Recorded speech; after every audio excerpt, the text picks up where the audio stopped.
Pernah kepikiran nggak sih, gimana ya dunia ini bakal berakhir? Menurut sebuah tafsiran yang menarik dari kanal Bamjung Sore, akhirnya tuh bukan sesuatu yang jauh di masa depan. Nah, kali ini kita bakal bedah nubuat mereka dari kitab Wahyu. Jadi inti dari semua ini tuh ada di sebuah garis waktu 7 tahun yang dramatis, yang dikenal sebagai masa kesengsaraan. Ini bukan cuma soal periode waktu ya, ini tuh panggung besar di mana nasib umat manusia dipertaruhkan, dan dibagi jadi dua babak yang beda banget. Oke, ini dia peta perjalanan kita. Mulai dari awal kesengsaraan sampai ke dunia baru yang katanya dijanjikan. Oke, jadi apa sih yang sebenarnya terjadi dalam 7 tahun yang krusial ini? Yuk kita bedah bareng-bareng kerangka waktu kiamat ini. Dan pembagian ini, wah ini penting banget. Bagian pertama itu isinya ujian iman, perjuangan spiritual. Nah, bagian kedua itu ceritanya udah lain lagi, saat dunia ada di bawah kekuasaan yang bisa dibilang mengerikan. Nah, dari sinilah semuanya mulai jadi makin gila. Kita masuk ke fase yang disebut sebagai malapetaka. Bencana-bencana yang bakal menguji batas kemampuan manusia. Malapetaka pertama ini unik loh, bukan bencana alam kayak gempa atau banjir, tapi ini lebih ke pertarungan batin. Ini masa penganiayaan hebat di mana setiap orang dipaksa buat milih, tetap beriman atau menyerah. Lanjut ke malapetaka kedua, ini yang benar-benar jadi penanda dimulainya paruh kedua dari 7 tahun itu, dan langsung dibuka dengan perang global. Dan skala kerusakannya, wow, nggak main-main, sepertiga dari seluruh populasi manusia musnah. Nah, di titik genting inilah, menurut khotbahnya, bakal ada pemisahan yang, ya bisa dibilang tragis. Mereka yang dianggap bijaksana katanya diangkat ke tempat aman, sementara yang lainnya ditinggal buat menghadapi semua kengerian yang bakal datang. Dan kalau Anda pikir tadi udah parah, tunggu dulu. Kita sekarang masuk ke babak yang paling akhir dan paling mengerikan dari nubuat ini, malapetaka ketiga. Poin penting banget di sini, ini tuh penghakiman final, titik.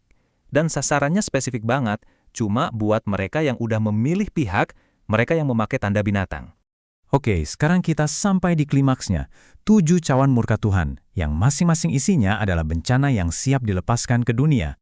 Jadi ada 7 tulah mengerikan yang dijabarkan satu persatu, dan masing-masing itu makin parah, makin mendorong dunia ke jurang kehancuran. Jadi semuanya itu diawali sama kehancuran ekologis yang total. Bayangin aja, lautan yang jadi sumber kehidupan malah berubah jadi lautan darah yang mati. Nggak berhenti di laut, penghakimannya berlanjut ke darat. Setiap sungai, setiap mata air, pokoknya semua sumber air minum tercemar. Jadi kelangsungan hidup, ya jadi nggak mungkin lagi. Habis air, giliran langit yang jadi musuh. Matahari yang tadinya ngasih kehidupan malah jadi senjata penyiksaan yang membakar semua yang tersisa. Dan perlu diingat ya, semua tulah ini tuh bukan kejadian acak. Semuanya itu kayak bagian dari persiapan buat satu pertarungan final, pertempuran Harmagedon yang udah sering kita dengar, di mana Yesus katanya akan kembali. Itulah yang terakhir ini bukan lagi sekedar bencana. Ini benar-benar akhir dari segalanya. Pembongkaran total dunia seperti yang kita tahu. Coba deh bayangin, gempa bumi yang saking dahsyatnya bukan cuma ngeruntuhin kota, tapi nelan pulau-pulau, ngeratain gunung, dan benar-benar nulis ulang peta dunia dari nol. Dan seakan-akan itu belum cukup ya, turun hujan es, tapi bukan es biasa. Satu butirnya itu seberat 50-60 kilogram, menghancurkan apapun yang masih tersisa. Jadi intinya gini, dunia itu bukan cuma berakhir, tapi benar-benar dihancurin dari dalam. Dilalap api, kerak buminya hancur, dan kembali ke keadaan kosong tanpa bentuk. Tapi tunggu dulu, ternyata kehancuran total itu belum jadi akhir dari cerita. Dari abunya dunia lama, katanya bakal lahir sesuatu yang baru.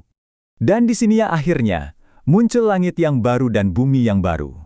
Sebuah dunia yang sempurna, yang lahir dari penghakiman tadi, dan jadi penanda dimulainya era kedamaian abadi.